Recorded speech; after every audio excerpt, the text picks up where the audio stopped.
Welcome back mga kaaldab. Ito na naman po ang inyong lingkod, si Mr. Destiny. At magbibigay na naman tayo ng pinakabagong update. Pero throwback video po ang nakikita po ninyo. Ito kasi yung maganda. Ito kasi yung talagang masasabi natin 101% na napakasarap panoorin. Napakasarap balik-balikan.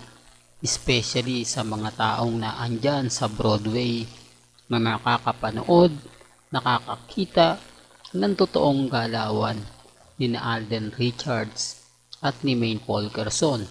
Kaya ako nga po pinopost sa mga mamis, mga titas na nagmamahal po kina Alden Richards at kay Maine Fulkerson para makita po nila na may mga tao pong mas maraming alam kaysa po kay Mr. Destiny. Sila po yung talagang totally na nakasaksi sa relasyon ni Alden Richards at ni Maine Fulkerson. Kung bakit ko sinasabi to mga kaaldab, kung bakit ito yung kumbaga ina-update natin, pero syempre latest pa rin naman po yung sasabihin natin maya maya.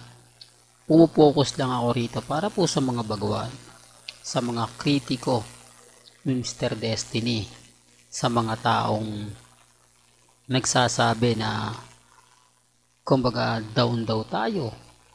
Hindi po ba? Hindi pa raw na tayo manahimik. 2020 na o 2025 na. Ikaklaro ko lang po para po sa mga bumibisita at dumadaan. Ito po yung mga galawang hindi nyo po nakita. Hindi nyo po napanood.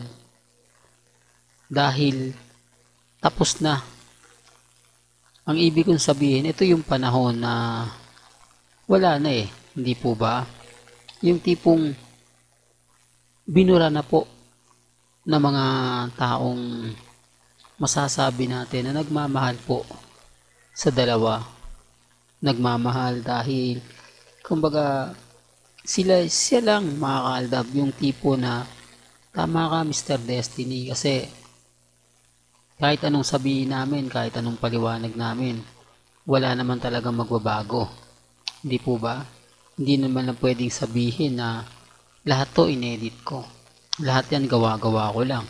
Po kasi lahat ng nakikita ninyo, 101% legit po siya. Hindi po siya kahapon lang ginawa. Hindi po siya yung tipo na sinasabi ng iba na, hindi, Mr. Destiny, ganto ganyan. Hindi po. Never po. Kaya nga po ako kampante lang eh. Kaya nga po ako matatag na matatag lang. Dahil alam natin na kahit anong desisyon po yung gawin nila, kahit ano po yung sabihin nila, eh talaga naman po hindi nila po pwedeng basta-basta ipaliwanag na ng mga ganon-ganon lang. Di po ba? Hindi, real talk to mga kaaldab. Kaya nga ako nagbibigay ng ebidensya para malaking insulto po ito sa mga kritiko ni Mr. Destiny na hindi naman po papayag si Mengay na ganyan lagi ginagawa sa kanya ni Alden Richards. At eto off-cam po ito off-cam po ito, hindi po ito kumbaga kahapon lang, hindi ito kumbaga inedit. Ito yung nangyari po talaga sa loob po ng Broadway. Real talk yan mga kaaldab. Well, punta na tayo sa ating pinaka main topic. Napakarami ngayon ang kumo-question at nagsasabing totoo naman po yung mga pinapaliwanag ni Mr. Destiny. Kasi yung post nga naman po ni Mengay, parang nasa Vicky Bello po siya. Same color, white, blooming, hindi po ba? Kaya nga ang tanong, isang post lang ng yun na pwede mong sabihin na naandito ako. Pwede mong sabihin na naandun ka.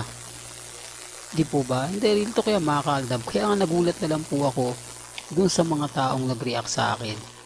Sa mga taong nagsabi sa akin na ganito, ganyan. Kasi hindi po nila alam ang buong istorya. Hindi po nila alam ang buong kwento. Eh tayo, napakarami nating ebidensya at resibo. Oh, hindi, real to kaya nga sabi ko sa inyo, si Mengay po ang paborito ni Dr. Vicky Bello. Sa mga hindi po nakakaalam, na interview po niya yan. 1 and 1 si Mengay. Kaya lang sasabihin nila, naku matagal na yun, hindi ko na nga napanood yun. Hindi ko na nga nakita yun eh. Paasa ka na naman, Mr. Destiny. Hindi ka na makapagbigay ng maganda, hindi ka na makapagbigay ng ganito. Puro ka na lang paasa, lahat ng sinasabi mo, hindi naman yan totoo. Wala naman pong problema. Hindi naman po tayo namimilit, hindi po ba?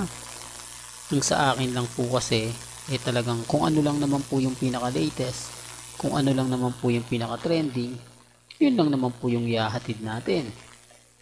Kahit kasi anong sabihin po ng iilang kritiko ni Mr. Destiny, never po ako nagpapatalo.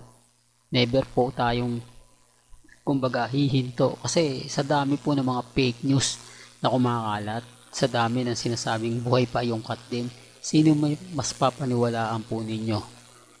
Yung nakikita po ninyo na galing po kina Alden at kay Maine, o yung wala naman po talaga? Hindi naman pwede kasi magtago. Hindi po ba? Sa dami ng mga investigador, lalo na nga po, ito sila Ray Pumaloy, dating nagbibigay ng update sa ACAT din. Wala na. Si Christopher Min o Guy Diaz. Pasensya na po kayo, baka sabihin nyo, pinopromote ko. Hindi po. Gusto ko lang pong malaman po ninyo na tumigil na po sila. At eto pong mga taong nagsasabi sa akin o nagsasabi po sa atin na panalo na tayo, kumbaga puro lang daw wala po. Hindi po ba? Hindi, real talk yan mga kaaldab. Kaya nga po sabi ko sa inyo, sa mga mamis, sa mga titas po, sa mga taong hanggang ngayon hindi naniniwala kay Mr. Destiny, wala naman pong pilitan. Hindi po ba? Basta ako mga ka-Aldab, masaya po ako, especially mga Aldab Nation. Nakikita nyo naman po yung mga komento sa akin, karamihan po pabor, although sinasabi ng iba yung na hindi ako totoo, fake news lang daw po, mga dami account. Okay lang po yan, hayaan nyo lang po sila. At least ako, sinasabi ko po yung totoo. Never po ako nagbubura, never po akong kumbaga nagbablock ng mga taong kritiko ni Mr. Destiny. Kasi kung gagawin ko yon, lalo lang po silang manggigigil lalo lang silang magmumura, lalo lang po silang mangiinis at mananakot kay Mr. Destiny. Yan, di open po sila, di po ba? Mapapaisip sila, hindi ako binablock ni Mr. Destiny kahit anong paninira ako sa kanya. Kasi magsasawa at magsasawa din po kasi yan. Hindi po ba? Kasi yung pamilya Mendoza, hindi naman po tayo magawa ng ganito. Pamilya Polkerson, tahimik lang po sila. Ang mas maingay po, etong mga bitter, na kahit sabihin nilang wala ng Aldab, pero nakita nyo na andito pa rin at tinatangkilik pa rin ang fandom. Kahit sabihin nila na nag-iisa ka na lang Mr. Destiny, lahat ng mga Aldab Nation na wala na.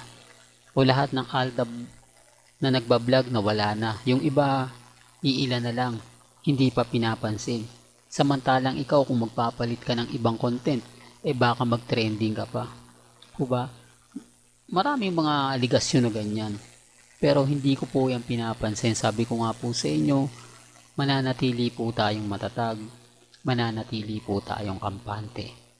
Hanggang dito na lang po ang ating latest updates. Kaya kung gusto niyo pa po ng pinaka-latest at sariwang update, abay tumutok lang po kayo dito po sa channel ni Mr. Destiny para updated po kayo sa mga bago at sa mga latest na i-upload po natin maya-maya lang. Kaya kung bago ka lang sa channel na to at isa kang true-blooded Aldab Nation na nagmamahal kila Mengay at Isoy, tama po ang channel na pinuntahan mo.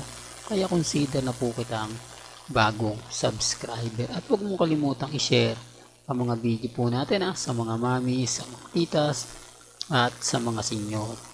Hanggang sa muli, salamat po sa panonood at pakikinig.